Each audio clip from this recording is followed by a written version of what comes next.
Hello YouTube viewers, welcome to my channel Science to Technology. In today's show, Science Thursday, we're gonna talk about drilling metals. So let's dive right into it. Well, first thing you have to understand, if you want to make a metal workshop, you have to do three core things. Two of them will get you started. First of them is drilling, second is cutting. And if you can weld flat out, you have more than enough to build a machine shop at that point in time. So drilling is very critical and very primitive kind of equipment. Like you can start with anything, heck, including hand tools. We humans did not have electricity for very long, like very early on, but we did have ability to drill metal very early on. So reality is we are talking about the ability to make circular hole in metal. Now this thing, it is achievable by anything. Like you can even have a machine gun and go and you're gonna punch a hole in that, but that's not drilling. What drilling means is basically known dimension. That means your diameter and your depth is known. Like you can start with this fact. It's like, okay, let's say this material is, let's say, 5-inch thick. You'll be like, okay, I'm gonna drill a 30 mm hole into this, which will be 5 mm in diameter, and you will do that. That's the whole point. Known dimensions are the critical aspect. That's what makes it into a science rather than, like, just hammering things away. Now it's core of almost everything. Now in India we are suffering kind of like a bit kind of delusion where we are like IIT matters so much. It's Indian Institute of Technology. Now technology is built on the foundation of these sort of machines. We may look down on people who are like, just working on machine shop, lathe shop and all that, but here's the, it allows us everything else to do. Think of it this way. It's like you are seeing a modern civilization, you are seeing a building. It's an awesome building. It's like a big, tall, shiny building. Here's the, how much money you want to pour into the fact that there is a giant like how much money you want to bet on that. It's like there is a giant foundation beneath. That's the whole point. Foundation is this. So drilling is very precious, very important. And if tomorrow humanity loses the ability to make proper drills, like proper drilling as a skill set, yeah, we stuck. So fundamentally it allows us to make everything. You may not think it's that important, but here's the semiconductor technology relies on it. Like how many holes do you think is there in a semiconductor fabricating machine? Basically the machine that have like lasers that are moving around and all that, just in X and Y carriages, lens assembly that are focusing the whole chassis, the whole electronic system that is handling everything. Heck, even PCB have precise holes. So you can understand this part very thoroughly. It's very important, and heck, we have already sent drill to Mars.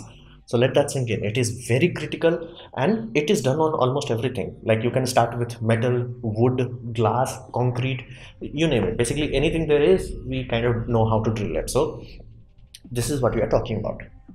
Now there are many types of holes that we make. Now again, depending on your requirement, you will choose one type or the another type, but these are just rough ones. Like there are many more, but these are like, just to get you started. You can do further research on that, and I have provided a lot of video down below. Threaded hole, this is the most common one. Like anything you hold, like a TV and something like that, or even a computer case, there are threaded holes in that, like where a screw grabs onto it. Material itself, it's not grabbing on another nut that is on the other side, it's grabbing on the material itself. Screw threads, this is the first thing that you will learn. Like this is done once you drill something out, you tap it using a tap bit. Like that specific tool is called taps. Generally other times people will call it thread cutters or something like that, but the idea is there is a unique tool fine-tunedly made for this one job. Then we come to normal drilling, because that will be the second most common thing. Would be normal, what we call normal through hole and another blind hole. So think of it this way. This is a wall. Now if you want a AC mounted unit here, so the AC would be mounted on what we call blind hole. So basically there will not be a nut or a screw that will go through the wall. That will be what we call blind hole. Basically it goes in but does not come on the other end, aka blind. So you're like, this TV is mounted on this wall. The nut where they went into, they are into a blind hole. This is step one. Then you will have through holes. Let's say in case of refrigeration's air conditioning unit, you will have pipes that go through. So for that you will need normal, what we call through holes. These are normally done with what we call twist bits. Basically you look at a twist bit, it's a twist bit. Now this twisting is done in such a way that it allows the chip, basically things that you are carving away, to fall out without blocking the bit. So this is very advanced science. The angle, the geometry, you can be damn sure that like a lot of people made a lot of money on just trying to figure that copy out. So that is what we call a normal hole and blind hole. Then we come to high precision hole. Think of it this way. While drill bits are absolutely true, and they're like, they will say 4.5 millimeter, 6.5 millimeter, 5 millimeter, all the jazz. But here's the deal: they will never make accurate holes. Now accuracy is a factor of something. So how close it is, like 5 millimeter, how close to 5 millimeter you are talking about? Is it 4.9? Is it good enough for you? Then people are like, dude, I don't care, that's good enough. But there are certain scenarios, there are certain tools that require like, dude, it has to be precise. It has to be like, no, I made it like, let's say 6 millimeter, it has to be 6.00. Then it could change like whatever have you, but it has to be at least like 6.00. Like that's your requirement. It can change after that, but it has to be 6.00. For those sort of scenario, we use what we call reamers. So reamers are secondary tools. First they will use normal twist drill. So let's say you want to drill 5 millimeter holes, you're gonna use a 4.9 mm drill bit, or sometimes even lower, let's say 4.8 millimeter drill bit, and you're gonna do a normal hole. You just do a normal hole, however you have to do, through hole, blind hole, you're gonna do that. And then you're gonna pull out your high precision rimming bits. Now rimming bits are specifically made, basically they are very odd looking. Now these rimming bits are only made for one thing, they're gonna precisely size your hole. So if like the hole is like 4.9, it's gonna take that 4.9, make it into 5 without burning surface, good surface finish and all that jazz. And it is necessary whenever you have mating parts. Basically you could have a steel rod that slides smoothly without bushing, without bearings, it could slide smoothly. In those sort of scenarios, you have to have this thing. So this is what reaming technology allows us to do. Then once you have done all that, there is a thing, basically every nut, every screw has a head to it, or even a bolt. So let's say you want to mount 2 plate, and this plate would be used by a common user, let's say you and me. You built a table, it has a nut going through it, but here's the, if the nut is on the surface, that surface becomes uneven, it's like very uncomfortable to use. So you want that to be countersunk. So countersunk technology allows us to like make it flush, so you can move your hand around without getting hit by like, you know, bolt head. That will not happen. So for example, I'm working on making 3D printer extruder. So I'm using like, this is a 3D printer rod, but I already have aluminum, so I will cut them soon. So you're gonna have, let's say, thickness of material, let's say 2 mm. The countersink system will allow you to have a way that you can have a screw and it will go through it flush. So basically you cannot see it, and this allows other things to be here without being obstructed. So let's say I have a gear here very close to it, it will not hit it. So that is very critical. So we have countersink. Sometimes we also do what we call counter bore. So for example, if you want talking about something big, big metal hunky things, and you want to use a normal bits like normal screw, not counter screw, normal nut and bolt scenario. So you will have a nut that goes inside and you will give a little bit of space, because you have to understand, let's say you drill this nut, maximum diameter is, let's say 12 millimeters or 10 millimeter, yeah, it's 10 millimeter one, and you only made a hole that is like, let's say 11, it's gonna become useless. So you have to give enough space so a socket can go there. So that's why socketed bolt have a like a defined millimeter. All sockets have defined millimeter, so they will always be around 2 to 3 millimeters from the nut size. So benefit is you can make a counter bore where you can easily slide the sockets and spin it out or inside. So these are just the whole types, these are bare minimum. This is like just so you get like, if you're watching, you know, any tool building video, you won't get confused like what, why he's reaming it, or like, you know, what is countersink. That's the whole point. Like there is different tools for different jobs. Now we come to the fact that these are tools we are talking about. Tools require power. Now manpower is good enough, but again for metal they are really not sufficient. If you really want to do on large scale, on small scale it's good enough, but if you want to do large scale, you have to go to motors. Motors are the core of this technology. Everything else can be changed, but motors have to remain. So you have 4 options. Option number 1, which most likely you have used, is something like this, where you have corded and a drill. It's a kind of big hunky thing, but it's very powerful. Now these are generally done with what we call universal motor. Easy way to test if it's an induction, basically universal motor, there will be sparks. You can literally look through and there will be sparks, and it will make a hell lot of noise.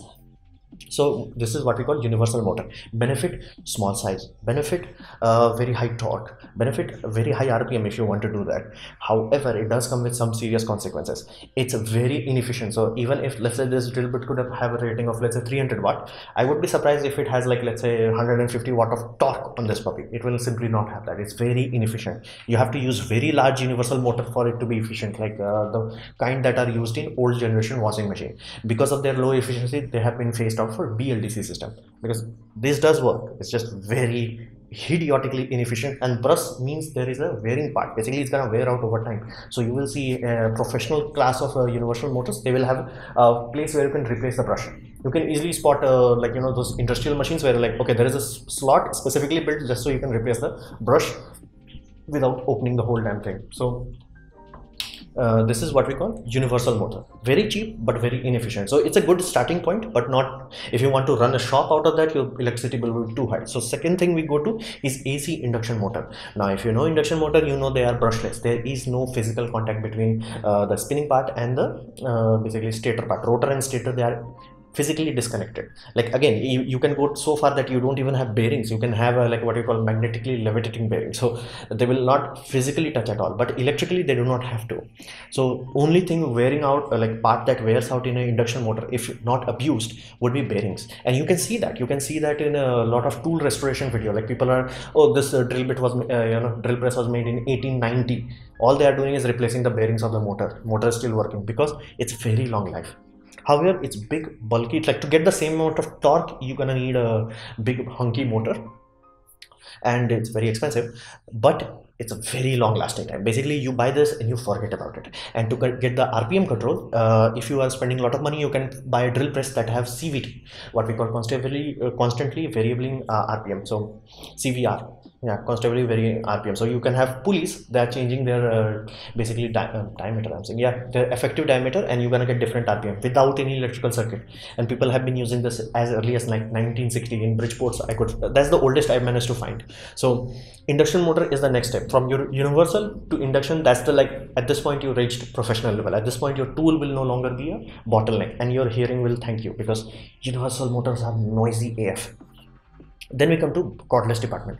Now this cordless is the gift of NASA, simply because before this, cordless was like a side joke because battery power was not good enough, and not to mention mechanism was not there to harness whatever little power you had in nickel cadmium batteries to utilize something properly. But in ISS, they designed ISS to be built in space, which required the ability to, you know, hold down, torque something, screw nut and all that. They had to do these things in space, and they could not have the luxury of, like, you know, giant cord and all that jazz. They flat out could not do that. So cordless drill was invented for them, so to say.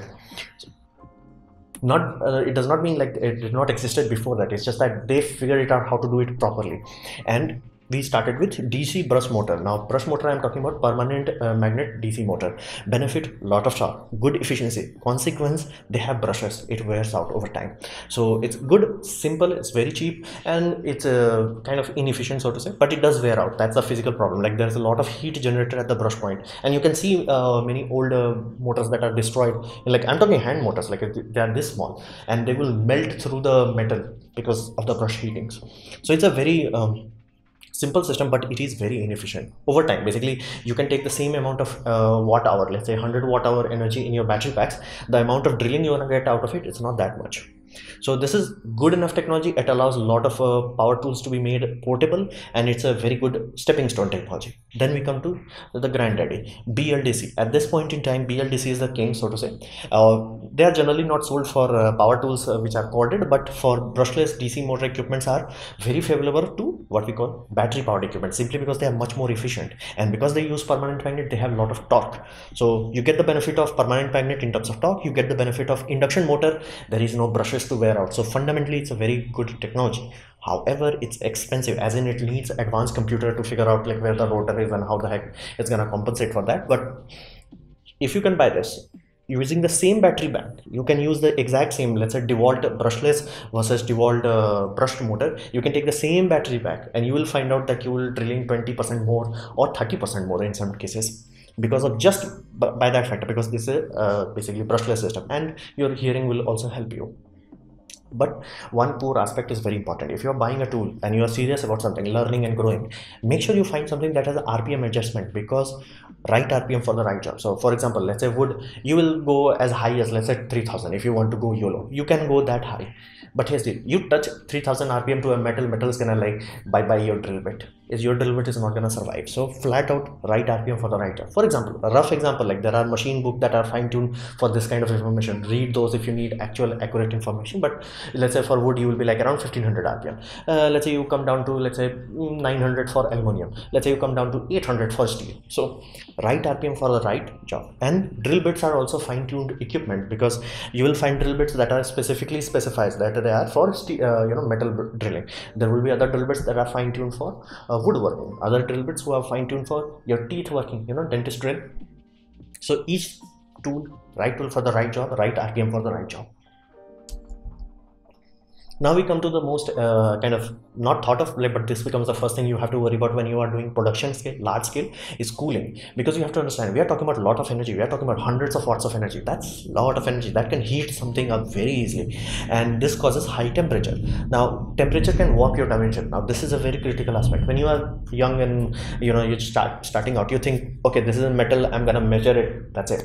Here's the deal. If you go into serious engineering work, the first thing they're gonna do, what temperature it was measured at. For example, you buy gauging blocks, they will flat out say they are accurate to like within how many thousand of a millimeter at certain temperature. Like they will say flat out, measure it at 20 degrees Celsius or measure it at 30 degrees Celsius in case of ceramic blocks.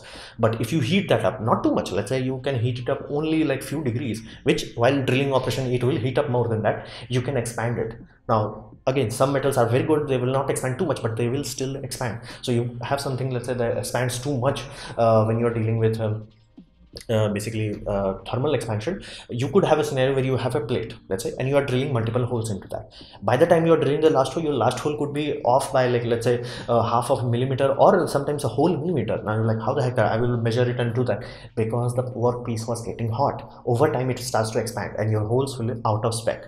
So to manage that, generally we figure out we have to cool this puppy flat out. We have to cool this. And chips that you are grinding away, the things that you are cutting away, everything that you are doing, that is creating a lot of junk. That chips can jam the tool. And you can see the low level example of that when you are talking about drill bits that are made basically hogging wood material out of there. They can burn the wood around. How the heck they are burning the wood around? Simply because sawdust they themselves are creating is rubbing and is acting like a sand doing this. So flat out it can cause fire hazards also. So fundamentally you have to figure out a way to remove the chips. Fundamentally you have to find a way to cool the damn thing. So we generally employ fluid. Now fluid can do multiple duties if done properly. So you're gonna get cooling. That's the step one. So your drill bits last longer. So if you're only drilling metal and let's say your motor is powerful enough, your drill bit is sharp enough, but it's only gonna go through, let's say, 500 hole before it's like, yeah, it can barely do its job. You have to buy a new one. But if you are doing proper cooling, you can easily extend it to like 1000 to more than that, and it will likelihood of it randomly snapping will also go down. Lower temperature, awesome. So fluid allows you cooling. Second, it allows chip removal, because while these flute on computer simulation they have like 100% chip removal, in reality they never do that. It's like you always have to pull the basically drill bit out, clean it and all that. But if you have a fluid running through that, it will do that automatically. And that's why you will see some places they employ what we call flood cooling. They're just flooding that damn thing, because chip removal is also important, because the chip itself would become the destructive part. Another is lubrication, because cutting is such a brute force action and liquid cannot stop it. But the small particles that are rubbing against and grinding against, that can be removed. So lubrication for those puppies is more than good enough. And if you're doing light work, there is option. Air is more than good enough. If you are barely doing anything, you're just starter, you're figuring out, you don't want to go through the mess of cooling, no problem, it's more than good enough. But as a starter, if you want to do machine production or you want to do hundreds of things, investing in cooling would be a much wiser choice. And you can start with not with, like, flood cooling. You can start with mist cooling, which takes air, compressed air, and generally your shop will have a compressed air system if you are dealing with production environment, and it's gonna mix some fluid into this.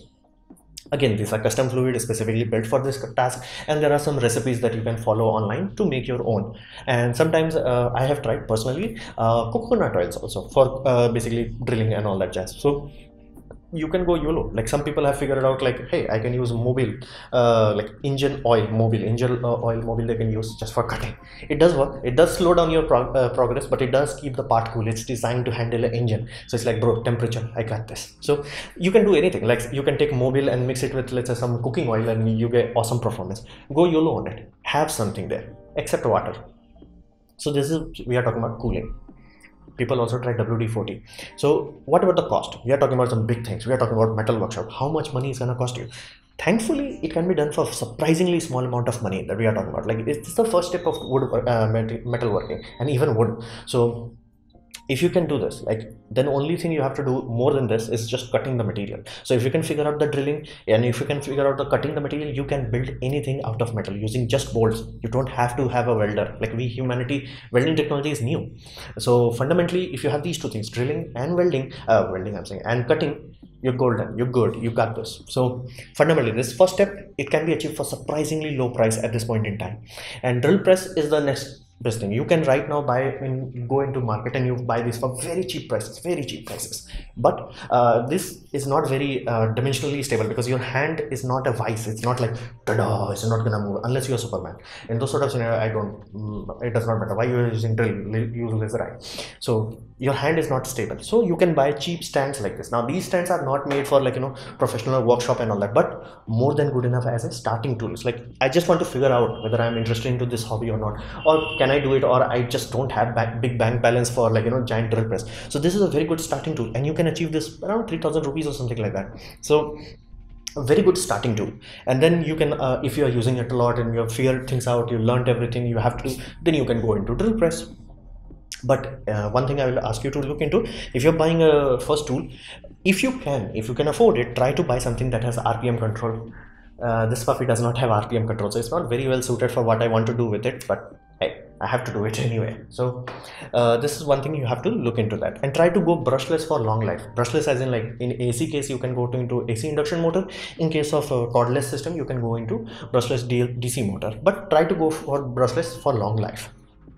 And there are other options that you will also find. For example, hammer drill, impact drill. These are not good for metal. They are hammer drill, awesome for masonry work. If you are drilling through concrete, if you are drilling through cement, you are drilling through any sort of tough stuff like stone or ceramic, or some sort of ceramics, awesome. And if you are doing a lot of screw work in wood is kind of grabby. Impact driver, awesome. Do not use these things for metal drilling. They are not fine-tuned for that. So be aware of that. Other than that, and not to mention, even cheap drill bits right now will give you the option: do you want to use in hammer mode, or do you want to use in normal drill mode? Impact driver cannot do that. It's inherently the way the chuck system is built, impact driver will barely able to do the drill mode, so to say. So this is what we are talking about, the cost part. So this was my presentation on one core aspect of human metal technology, drilling. I hope you liked it, learned from it. In that case, please click the like button, share it amongst your friends. That will help me a lot. If you didn't like it, didn't enjoy it, I urge you to press dislike, press it twice to show me extra disappointment. Please leave a comment, because I try to reply to all of them. Subscribe, press the bell icon if you're free, and as always, thanks for watching.